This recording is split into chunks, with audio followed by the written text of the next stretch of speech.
আপনি যদি পান্তা ভাতে তুষ্ট থাকেন তাহলে কিন্তু আপনার প্লেটে কেউ গরুর মাংস তুলে দেবে না, আর এটাই হচ্ছে জীবনের কঠিন সত্য। সেদিন আমি খুবই আর্লি একটু ঘুম থেকে উঠে এরপরে বারান্দায় যাই। বারান্দায় গিয়ে দেখতে পাই একটু রোদ উঠেছে। এরপরে আমার বিড়ালের লিটারটা পরিষ্কার করে নিচ্ছিলাম, আর লিটারটা পরিষ্কার করার পর যার লিটার সেও কিন্তু চেক করে নিচ্ছিল যে তার লিটার পরিষ্কার হয়েছে কিনা। একটু প্রোডাক্টিভ হওয়ার ট্রাই করছিলাম, তাই বেডটা গুছিয়ে নিয়েছি। এরপরে হচ্ছে আমার বিড়ালের জন্য ব্রেকফাস্ট রেডি করতে হবে। এরপরে আমার বিড়ালকে ব্রেকফাস্ট রেডি করে দিয়েছি। আলহামদুলিল্লাহ, ও হচ্ছে পুরো খাবারটা শেষ করতে পেরেছে, আর ও পুরো খাবার শেষ করলে আমার কাছে অনেক বেশি স্যাটিসফাইং লাগে। এরপরে হচ্ছে আমি একটু বারান্দায় গিয়েছিলাম, গিয়ে দেখছি পুরোপুরি রোদ উঠেছে। দিনে আমি কতবার যে বারান্দায় যাই তার কোনো শেষ নাই। বারান্দায় না যেতে পারলে আমার কাছে এত বেশি হাঁসফাঁস লাগে। এরপরে হচ্ছে একটু ঝাড়ু দিয়ে নিচ্ছিলাম। ঝাড়ু দিতে গেলে ওরা হচ্ছে বোঝে না, ওরা মনে করে ওদের সাথে আমরা খেলা করছি, তাই ঝাড়ু নিয়ে ওরাও হচ্ছে খেলাধুলা করার ট্রাই করে। সে আমাকে ব্যস্ত দেখে এরপরে হচ্ছে বারান্দায় গিয়ে একদম লক্ষ্মী বাচ্চার মতো তার ছোট চেয়ারটাতে বসেছিল, আর দেখে আমার এত বেশি মায়া লাগছিল, আমি গিয়ে একটু তাকে আদর করে দিচ্ছিলাম।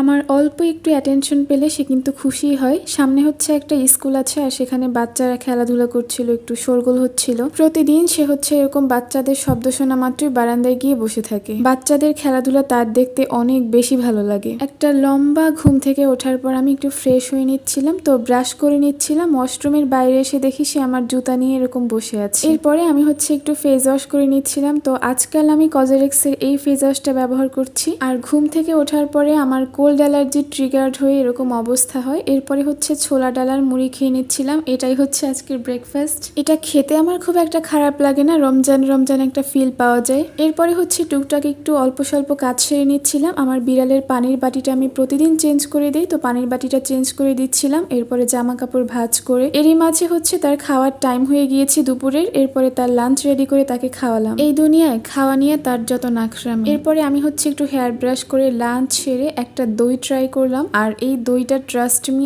এত বেশি মজা ছিল, অ্যাগেন এটা আমি ট্রাই করব। বারান্দায় হচ্ছে আমার করা বিটরুট পাউডার শুকাতে দিয়েছিলাম, আর সেটা নিয়ে আমি অনেকক্ষণ দুষ্টমি করেছি। তো এরপরে দেখলাম সানসেট দেখা যাচ্ছে, আর লুক অ্যাট দিস ভিউ, এত বেশি সুন্দর লাগছিল, অনেক বেশি স্নিগ্ধ। এইদিকে আমি হচ্ছে বিটরুট পাউডার নিয়ে দুষ্টামি করতে করতে দেখলাম এই কালারটা হচ্ছে আমার স্কিন টোনের সাথে অনেক বেশি মানাচ্ছে। তো আমি তখনই ঠিক করে ফেললাম এটা দিয়ে আমি একটা ড্রেস বানাবো। বেসিক্যালি যারা হচ্ছে অলিভ আন্ডারটোনের তাদের এরকমের ব্রিক টাইপের শেডস গুলো অনেক বেশি স্যুট করে। এই বিটরুট পাউডারটা করা হচ্ছে মেইনলি জুস খাওয়ার জন্য। এটা আমি একবার স্কিনে অ্যাপ্লাই করেছিলাম, খুব বাজেভাবে রিয়াকশন করেছিল। এই ধরনের ন্যাচারাল রেমেডিস ট্রাই করার আগে অবশ্যই সতর্ক থাকা উচিত। এরপরে হচ্ছে আমি গোসল সেরে একটু বাইরে বের হয়েছি।